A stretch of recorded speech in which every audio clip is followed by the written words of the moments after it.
J'arrête un concept que vous aimez et je vous en propose un autre. Salut à tous, ici Reg, je lance officiellement le Reg Ciné Club. Pour ceux qui me suivent sur Instagram et TikTok, vous savez que j'ai lancé ce club sur ces réseaux-là, mais j'ai envie de le lancer sur YouTube aussi. Pourquoi? Car sur YouTube, je pourrais plus développer certains avis sur des films. C'est un concept qui va remplacer celui des 5 films à voir dans sa vie, car j'aimais pas trop le format, je trouve qu'il était pas assez actuel et il engageait pas assez les gens et il les motivait pas assez à regarder des films. L'objectif est de vous motiver à regarder 4 films par mois, donc 1 par semaine minimum. Alors je sais que peut-être mon audience YouTube est bien plus investie dans le fait de regarder des films, donc pour vous ce sera facile.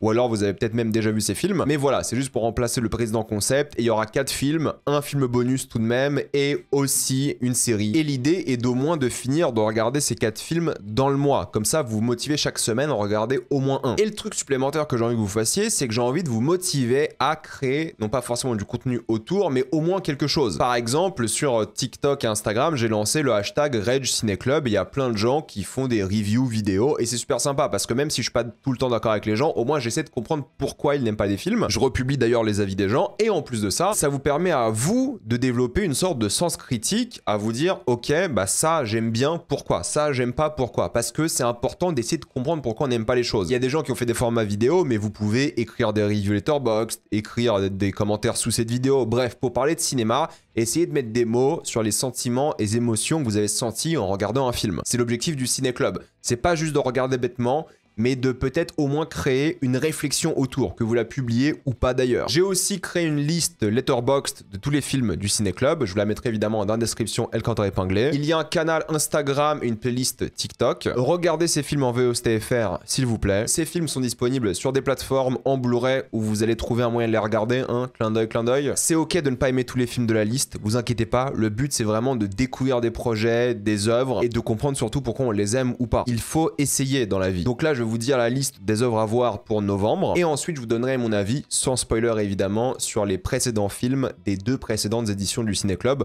Comme ça tous les mois vous avez une liste et ensuite la critique des films du mois précédent. Donc j'espère que le concept va vous plaire. Le premier film que j'ai envie de vous recommander s'appelle First Reformed. Ça raconte l'histoire d'un prêtre interprété par Ethan Hawke qui est en pleine crise identitaire et crise de foi. Il va rencontrer plein de personnes qui viennent régulièrement à sa bâtisse, son église, mais qui eux aussi sont un petit peu perdus. Donc il va communiquer avec eux, il va se remettre en question et il va se radicaliser. J'en dirai pas plus, mais c'est un film qui est brillant et j'en parlerai en détail évidemment le mois prochain. Mais First Reformed, c'est un film qui est tout récent et qui est un véritable chef-d'œuvre. Donc regardez-le, je vous le conseille. C'est pour moi l'un des meilleurs films et des plus importants du 21e siècle. C'est pas une blague.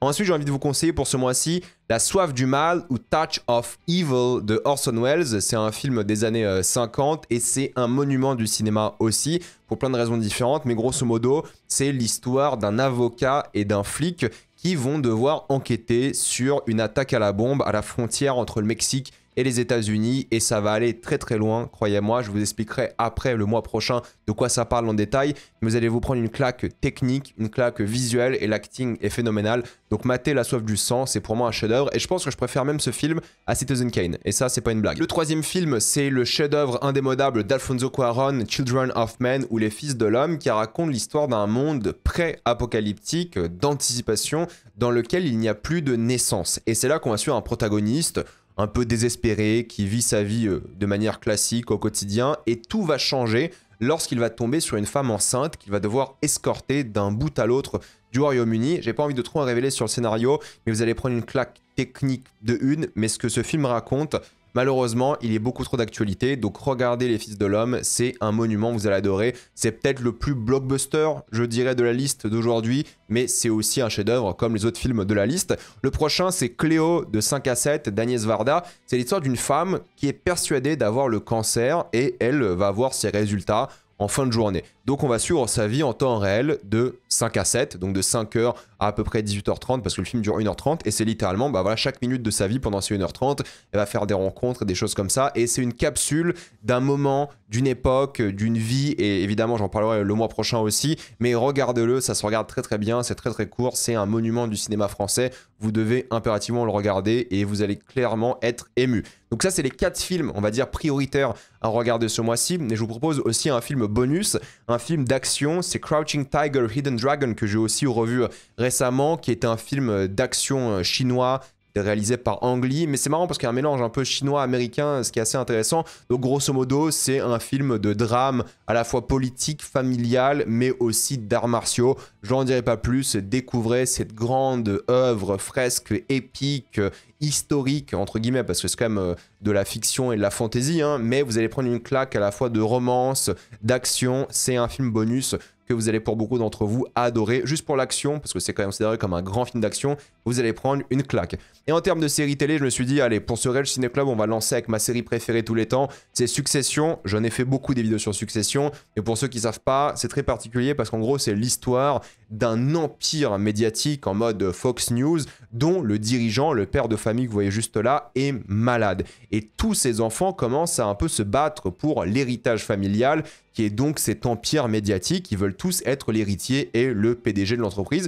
Sauf qu'après quelques épisodes, c'est pas un spoil et c'est important que vous le sachiez, mais au bout du 4e ou 5e épisode, il n'est pas malade au final et il peut continuer à exercer son métier. Sauf que ses enfants se sont déjà mis d'accord pour être donc les présidents de l'entreprise. Il y a une guerre familiale qui va commencer entre le père, les enfants, des alliances, des rivalités qui vont se former. C'est un monument, c'est ma série préférée de tous les temps. Donc s'il vous plaît, allez voir Succession. Maintenant, pour parler des films que j'ai conseillés lors du Rage Ciné Club de septembre et octobre, on va commencer avec High and Low. High and Low, vous êtes 12% à l'avoir vu. C'est le chef-d'œuvre ultime de Akira Kurosawa. Et même si j'ai vu que 5 films de Kurosawa, ça reste mon préféré à ce jour. C'est un monument du cinéma d'après moi. C'est grosso modo l'histoire d'une famille qui va voir son enfant kidnappé. Et c'est donc un jeu avec la famille, la police qui doivent se débrouiller pour négocier avec le kidnappeur et récupérer l'enfant sans mettre sa vie en danger. C'est un film qui est absolument fabuleux visuellement parce que ça va traiter de plein de choses. Déjà, il y a une composition du cadre qui sera mais tellement minutieuse et parfaite. On va voir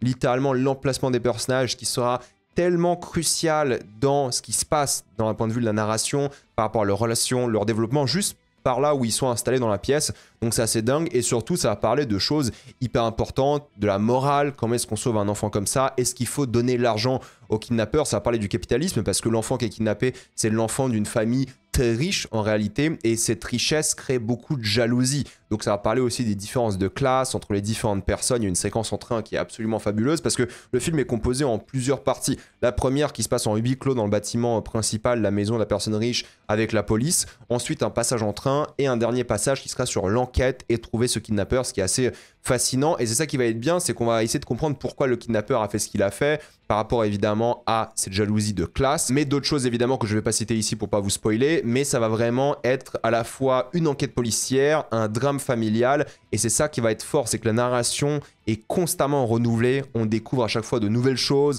dans une esthétique industrielle, forte, qui va mélanger différentes intrigues, différents personnages, les relations entre les personnages vont être tellement bien expliquées juste par l'image, il y a énormément de narration visuelle, on se sent étouffé par cette ville, par cet enjeu, par ce monde, et c'est ça qui est brillant d'après moi aussi. Et évidemment, tout le casting est exceptionnel, mais si vous n'avez pas vu ce film-là, c'est à la fois un thriller, à la fois une œuvre tragique, presque une fable, et ça va vraiment transpirer littéralement par rapport aux acteurs et aux personnages qui sont dans l'œuvre, mais aussi faire stresser le spectateur avec des plans magnifiques, mais qui vont créer énormément de tension. On va se demander qu'est-ce qui peut se passer dans cette œuvre, dans quelle direction ça va aller tout le temps, et ça te surprend constamment. Donc c'est pour moi un chef-d'œuvre intemporel. Si vous n'avez pas vu High and Low, vous devriez, car c'est un monument du cinéma. Ensuite, j'ai envie de parler de Barry Lyndon un petit peu parce que c'est un film chef-d'œuvre de Stanley Kubrick, 3 heures d'une œuvre épique absolument magnifique. C'est l'histoire de Redmond qui sera au début attaché à la noblesse, une vie assez paisible en Irlande, mais voilà, avec des problèmes de jalousie, de stress par rapport à ses vraies ambitions, ses vraies envies, mais vu qu'il n'y aura pas cette réciprocité dans l'amour, dans l'affection, il va décider de partir. Bon, j'exagère un petit peu quand je dis ça parce qu'il y a plein d'autres raisons par rapport à son départ, mais j'ai pas envie de vous spoiler. Et il va commencer à partir vers d'autres comtés, va rejoindre l'armée, et on aura ici son rise pour arriver à une situation complètement différente, complètement nouvelle, et ensuite avoir donc une nouvelle épouse, et vous allez voir ce qui se passe. Enfin là, je vais pas trop en révéler, mais sa vie va drastiquement changer, et on va commencer à regarder cet homme qu'on adorait peut-être lors des premières minutes de l'œuvre, et encore, il y a débat, devenir quelque chose d'assez caricatural, d'assez grotesque, qu'on commence à détester. C'est ça qui est intéressant, c'est le côté rise and fall de l'œuvre, donc c'est son odyssée à travers l'Europe en guerre, via ce chemin pour l'aristocratie, qui va corrompre au fur et à mesure son âme, et c'est des paysages absolument dantesques. C'est un des plus beaux films de tous les temps. Chaque vignette de ce film est fabuleuse, et ce qui est très très fort avec Kubrick, c'est que parfois il va dézoomer d'une scène et ça va complètement changer l'ambiance et les sentiments qu'on a envers ce qui se passe à l'écran, parce qu'au premier abord ça peut être juste un plan sur quelqu'un d'heureux, et en dézoomant on comprend peut-être le malheur que vit cette personne, avec évidemment l'une des musiques les plus mémorables de l'histoire du cinéma, parmi les séquences les plus folles, avec ce mélange d'esthétisme, d'acting, et justement cette corruption de l'âme via l'aristocratie qui sera tellement montrée de manière à la fois paisible et violente dans des paysages à couper le souffle. C'est ça qui est très très fort aussi. Donc c'est vraiment l'un des moments les plus fous de cinéma. Alors, si vous avez l'occasion de voir ça en salle, c'est absolument magnifique, mais c'est l'un des plus mémorables aussi, parce qu'on va vraiment être avec ce personnage-là, on va vivre ses émotions avec lui, et en même temps, on va commencer à avoir des sentiments contraires par rapport à lui, mais par rapport à tout ce qui l'entoure aussi, et ce voile de l'aristocratie va tomber au fur et à mesure, et vous reconnaissez évidemment la musique, c'est sûr, mais surtout des plans du film. Donc Barry Lyndon, voilà, c'est un film sur la soif du pouvoir, sur la place aussi des femmes dans cette aristocratie, sur la guerre, sur tellement de choses absolument fabuleuses. Donc regardez Barry Lyndon, c'est un monument du cinéma aussi. Peut-être le meilleur film de Stanley Kubrick, à vous de décider, mais c'est l'un de mes préférés, ça c'est sûr. J'avais ensuite recommandé le film Boogie Nights de Paul Thomas Anderson, vous êtes 16% à l'avoir vu, et ça c'est clairement pas assez. C'est l'histoire d'un jeune homme qui devient acteur pornographique dans les bas-fonds d'Hollywood. Pourquoi? Parce qu'en fait, il est en recherche d'argent de une, mais aussi de famille, d'appartenance dans une industrie qui est coriace, qui est terrible et qui fait du mal aux gens via l'addiction, via le sexe et son obsession d'ailleurs pour le film de forme phallique. Il y aura tout un dialogue sur l'abus de pouvoir, sur évidemment comment ces gens dans l'industrie, ces producteurs et autres commerciaux par exemple, vont exclure professionnellement, socialement, vont diriger comme des tyrans, vont faire beaucoup de mal, exploiter des gens en échange d'argent, et ces gens-là, ils vont donner d'eux-mêmes, hein, c'est l'industrie pornographique. Donc c'est vraiment l'art contre l'argent, le réalisateur créatif contre ce business, mais dans un monde où il y a beaucoup de victimes, surtout liées au fait de donner son corps, d'être une travailleuse ou un travailleur du sexe, donc c'est assez particulier, et c'est à la fois aussi l'histoire d'un pays, d'une industrie qui est cachée, non respectée, et tout ça via cette spirale dangereuse de cet homme à l'ambition démesurée qui va faire souffrir tout le monde. Donc c'est un film qui a une énergie très rock, et en même temps avec une caméra portée, plein de plans séquences qui vont marquer, qui vont suivre ces personnages dans des environnements fashion mais fatalement tragiques. Et il y a un contrôle de la mise en scène qui est assez dingue, qui contraste avec le milieu traité, évidemment, vous savez, le beau soleil de la Californie, en même temps la crudité de certaines choses, certaines scènes qu'on va voir ici, donc ça qui va être assez intéressant. Ça fait à la fois film très authentique, très immersif, parce qu'on est plongé dans un monde si spécial, et il y a une vibe un peu Tarantino dans son approche au personnage, au dialogue, à la mise en scène.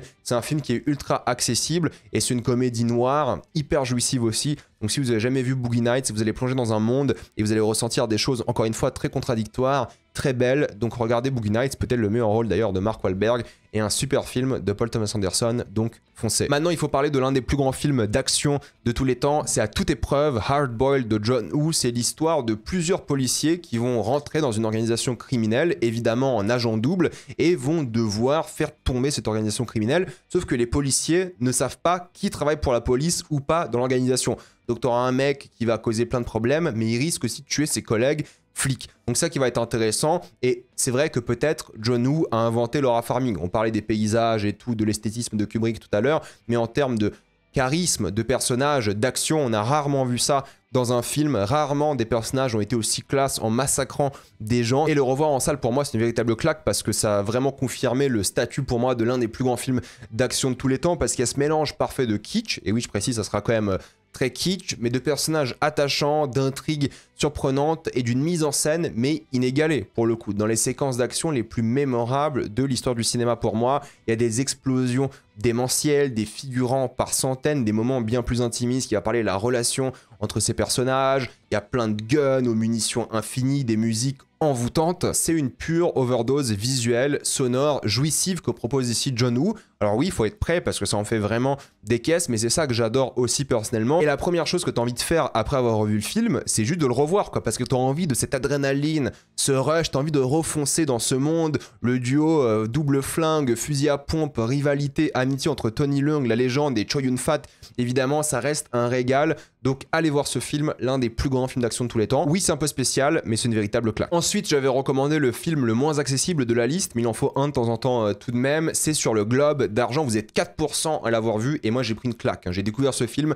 je l'avais pas vu auparavant, et en gros, je l'ai vu très tard la nuit, et c'était le moment parfait pour voir ce genre de film. L'expérience était unique. En gros, c'est l'histoire de plusieurs astronautes polonais, parce que c'est un film polonais de Zulawski, qui vont atterrir sur une nouvelle planète et vont débuter une nouvelle civilisation. Du coup, c'est une œuvre épique de science-fiction qui n'a jamais été terminée. D'ailleurs, c'est assez particulier parce que, en gros, pendant que vous regardez le film, il y a littéralement le réalisateur qui va vous faire de la voix off pour vous expliquer les scènes qu'il n'a jamais pu filmer. Parce qu'en gros, le gouvernement polonais de l'époque, c'est guerre froide évidemment, et la Pologne communiste de l'époque, n'a pas permis certaines choses pour des raisons de censure du ministère de la Culture. C'est pour ça que le film a mis 10 ans avant de sortir, et il y a des scènes qui manquent, tout simplement. Donc c'est littéralement le réalisateur qui te dit pendant le film ce qui se passe dans les scènes qu'il n'a pas pu tourner. Donc c'est hyper particulier, mais on va alterner entre des plans sur des planètes étranges, filmés en Pologne, en Mongolie, dans le Caucase, donc vraiment en termes de visuel c'est hyper varié, et en même temps des scènes de la vie polonaise, quoi, de la vie avant la chute du mur,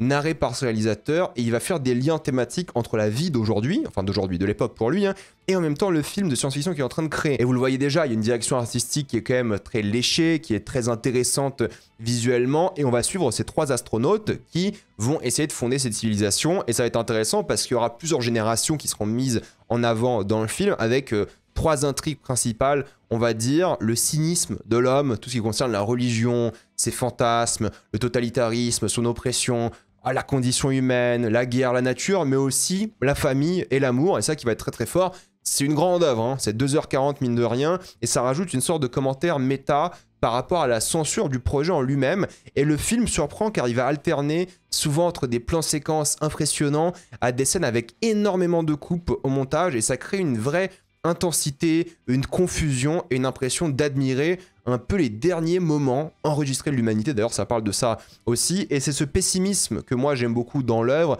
par les nombreuses tirades qu'il y a. Il y a beaucoup de dialogues aussi, il faut le dire. Les décors, les costumes, l'approche visuelle de l'œuvre, artistique aussi, faut le dire. Ça mélange parfaitement et ça intègre aussi parfaitement la nature durant cette longue épopée de la création de la civilisation humaine. C'est pas fait pour tout le monde ce genre de film, c'est très particulier, je suis d'accord, mais c'est une claque sonore, auditive, et aussi en termes de mise en scène, de scénario, j'étais complètement conquis par l'œuvre. Donc sur le Globe d'Argent, foncez, pour moi c'est un chef-d'œuvre. Le prochain film que j'ai conseillé, c'était Une bataille après l'autre. Vous êtes 58% à l'avoir vu, ce qui est quand même assez dingue pour un film en salle, c'est très très bien, et je vais pas revenir dessus dans cette vidéo parce que j'ai une critique YouTube en détail sur le sujet, et même une deuxième pour entrer encore plus dans les détails, répondre à des commentaires et tout. J'avais conseillé aussi Escape from the 21st Century, j'ai fait une vidéo aussi spéciale dessus. Vous êtes 12% à l'avoir vu, c'est moins évidemment, mais foncez voir ce film aussi et vous avez mon avis détaillé ici. C'est l'histoire de 3 jeunes qui débloquent un super pouvoir. Lorsqu'ils éternuent, ils peuvent voyager 20 ans dans le futur. En gros, leur conscience est transportée de 1999 à 2019, mais cette fois-ci dans une sorte de monde cyberpunk en version adulte. C'est drôle que ce soit un monde de cyberpunk avec plein d'entreprises et un monde complètement bordélique alors que c'est 2019, mais c'est un peu l'idée. Pendant que eux sont dans le futur après avoir éternué, leur corps d'adolescent rentre dans une sorte de coma. Et à chaque fois qu'ils éternuent, en fait, ils sont transportés d'une époque à une autre et le corps qu'ils quittent rentre dans le coma. Et en fait, ils vivent les 2 époques en même temps. C'est une super idée assez originale, et surtout parce que l'éternuement, c'est quand même assez loufoque. Mais si vous pensez que c'est loufoque, le reste du film, il est encore plus fou parce que la force du film réside vraiment dans sa mise en scène. Et j'ai vraiment, je crois, jamais vu ça. C'est une attaque sensorielle d'un niveau jamais égalé pour moi. C'est un mélange de scènes full CGI, d'effets pratiques, d'animation, d'inspiration animée, vidéoludique, psychédélique. Honnêtement, le film fait tout. C'est assez dingue et on pourrait penser que ce serait le bordel, que tout se mélange et tout, que ce soit vraiment insupportable à regarder, mais c'est le mélange parfait. Tout s'enchaîne d'une manière vraiment géniale. On a souvent ce truc qu'on dit par rapport au film qui est une idée par plan. Là, je vous jure, c'est 20 idées par plan, c'est un truc de fou, ça s'arrête jamais. Ça devient même un jeu d'essayer de comprendre ce qui se passe à l'image, tellement ça va vite au montage, les mouvements de caméra, les effets spéciaux, même le format d'image change constamment. Ils utilisent vraiment tout l'arsenal du réalisateur et c'est ça qui est dingue, ça qui est fort, c'est qu'ils vont l'utiliser pour surprendre, pour choquer et à chaque fois avoir une nouvelle idée constamment. Et vu que le film te surprend visuellement et scénaristiquement, c'est assez dingue. Non mais vraiment, j'étais étonné par la qualité de l'œuvre. Et si vous avez trouvé des films comme RRR par exemple, Hundreds of Beavers, Everything Everywhere All at Once, ou même récemment j'ai découvert Shin Kamen Rider, si vous considérez ces films comme des attaques sensorielles, pas sérieuses ou je sais pas quoi, ce film-là, c'est un mélange de tout ça, mais sous stéroïdes, cocaïne et LSD à la fois. C'est une bombe nucléaire visuelle qui épuise mentalement, mais dans le bon sens du terme. Chaque idée, chaque moment, chaque réplique, chaque mouvement de caméra sert à raconter une histoire bien précise. C'est une histoire d'amitié. Genre, là, ce que vous voyez, c'est le bordel. Mais c'est tellement logique et fort et dingue cette scène dans l'œuvre, même si ça a l'air ridicule, on comprend bien que c'est complètement stupide, mais c'est ça la force de l'œuvre, c'est qu'en fait ces trois jeunes hommes vont être amis mais aussi rivaux entre leur version jeune et leur version adulte à la fois, vu que ça se passe littéralement au même moment. Donc le passé répond au futur et le futur répond au passé. C'est assez fou d'ailleurs, il y a plein de blagues par rapport à ça parce qu'en fait il y a une sorte de gag sur un vélo, vu qu'ils sont dans le passé et dans le futur à la fois, ils peuvent changer le futur en faisant des choses dans le passé. Et ils inventent plein de sketchs, vraiment, parce que vous allez rigoler tout le long. Hein. C'est super drôle constamment. Et ça qui est fun, c'est que vous rigolez tout le long. C'est l'une des meilleures comédies de l'année. Et à la fin, ça chiale à chaudes larmes. C'est ça qui est vraiment bien. Et ça va vraiment se concentrer sur ces jeunes / adultes.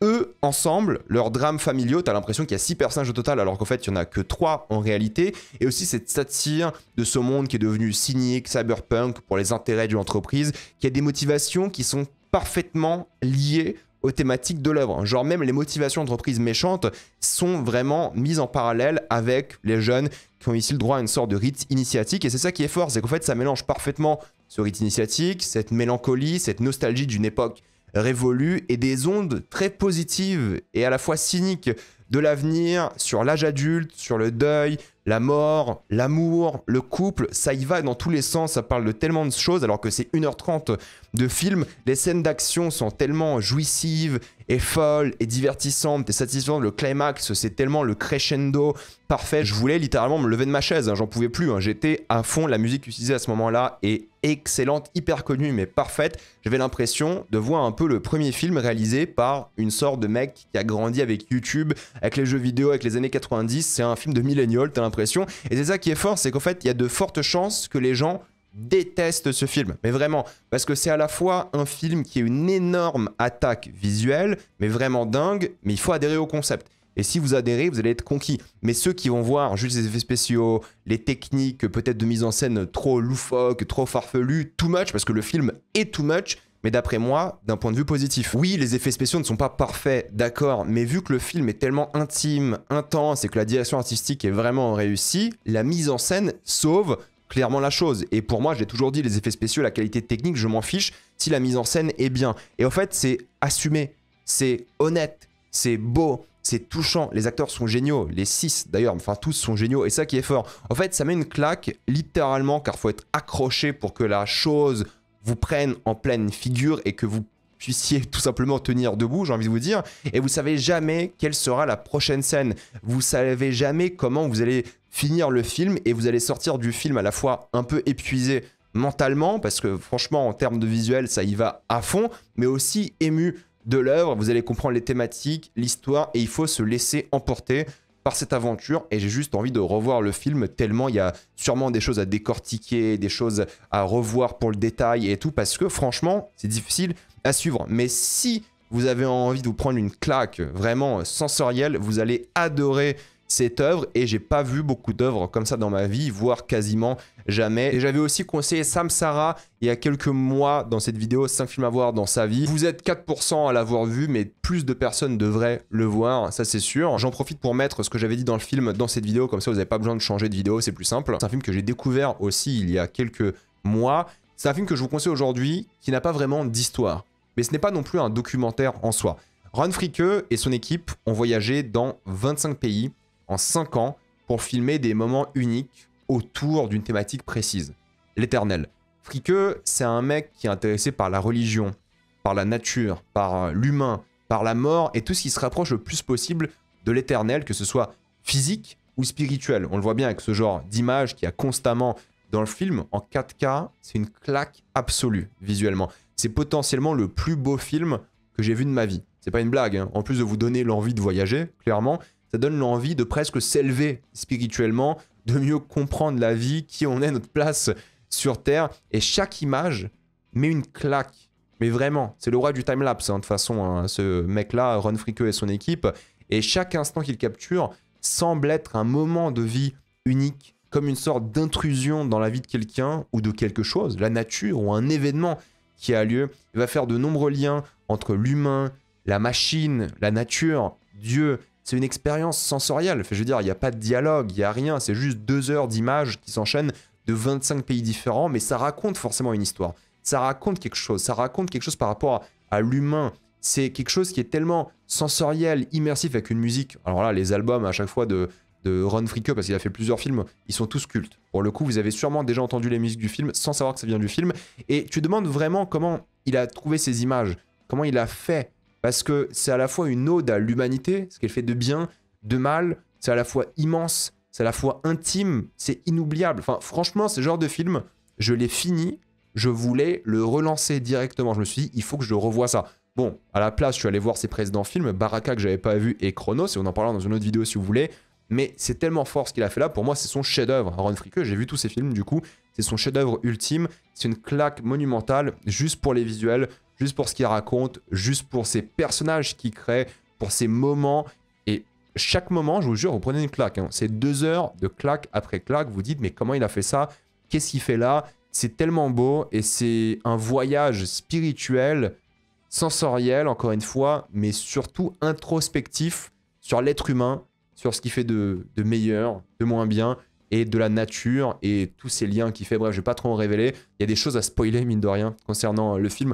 Donc regardez-le, c'est un monument, mais il faut se poser, déconnecter, se laisser prendre par l'image, par les visuels. J'aurais adoré le découvrir en salle, mais chez moi, j'étais hypnotisé par le projet, par cette œuvre, et c'est de l'art, quoi. Honnêtement, c'est de l'art. Et il faut le regarder, c'est un monument du cinéma. Et j'avais aussi conseillé In the Mood for Love, vous étiez 32% à l'avoir vu, j'en ai parlé dans cette vidéo-là, des 5 films à voir dans sa vie, numéro 3, mais je vous remets aussi l'extrait ici. In the Mood for Love, où 2 voisins vont se rendre compte que leurs femmes et hommes respectifs couchent ensemble, leur moitié se voient respectivement entre elles, du coup ces 2 voisins vont décider eux aussi de se voir, mais ils se promettent de ne pas avoir une relation amoureuse, juste de se parler, de communiquer et de se rapprocher sans jamais tomber amoureux l'un de l'autre. C'est un film de Wong Kar-wai évidemment et vous n'êtes que 8% à l'avoir vu, il faut remédier à ça. Ce qui est fou avec ce film, c'est la manière dont toi aussi tu vas comprendre dès le début qu'il y a une sorte d'affaire qui a lieu entre les moitiés respectives de ses voisins. Via des petits indices, tu vas t'en rendre compte et ensuite les personnages vont aussi s'en rendre compte et vont décider de se voir assez régulièrement. Et la force de ce film-là, c'est qu'en fait, pendant qu'ils se voient, à chaque fois qu'ils se voient ou presque à chaque fois qu'ils se voient, ils vont jouer des scènes de confrontation ou même de découverte de la trahison de l'autre. C'est-à-dire que l'un des voisins va par exemple jouer le rôle de l'homme de la voisine et il va faire semblant d'être lui pendant que la voisine s'entraîne à lui dire la vérité, s'entraîne à lui dire qu'elle est au courant de son infidélité et il y aura un jeu entre les voisins parce qu'en fait il joue le rôle du mari de l'autre par exemple et c'est ça qui va créer une vraie complexité relationnelle. C'est que d'un côté ils jouent un jeu d'acteur à certains moments et de l'autre côté ils se sont promis de pas s'aimer, de pas tomber amoureux, mais c'est plus compliqué que ça et c'est une histoire qui a lieu sur plusieurs années mais tu t'en rends pas vraiment compte, c'est juste à la fin où tu dis ah bordel il y a eu vraiment quelques années qui ont eu lieu. Et il y a tout un aspect au voyeurisme dans ce film qui est super intéressant, c'est-à-dire qu'on va toujours voir, grâce aux yeux de la caméra, ces personnages-là à travers des portes, à travers des fenêtres, comme si on était un spectateur, comme si on était voyeur. Et en fait, ce qui va se passer, c'est que de la même manière que l'infidélité de 2 personnes a lieu et les voisins sont au courant et ils ont un côté voyeuriste eux aussi, à ne pas le dire, à ne pas l'avouer, nous, on va vivre le même côté voyeuriste comme les autres personnages, pendant que les autres personnages vont penser que ces 2 voisins-là couchent ensemble, nous on saura la vérité car on sait qu'il n'y a rien d'amoureux entre eux. Donc il y a toute cette charge sociétale sur eux parce qu'ils ne font rien ensemble et tout le monde pense qu'ils font quelque chose ensemble. On est un peu impuissant face à la situation parce qu'on a envie de leur dire non mais il se passe rien, laissez-les tranquilles. Et en même temps,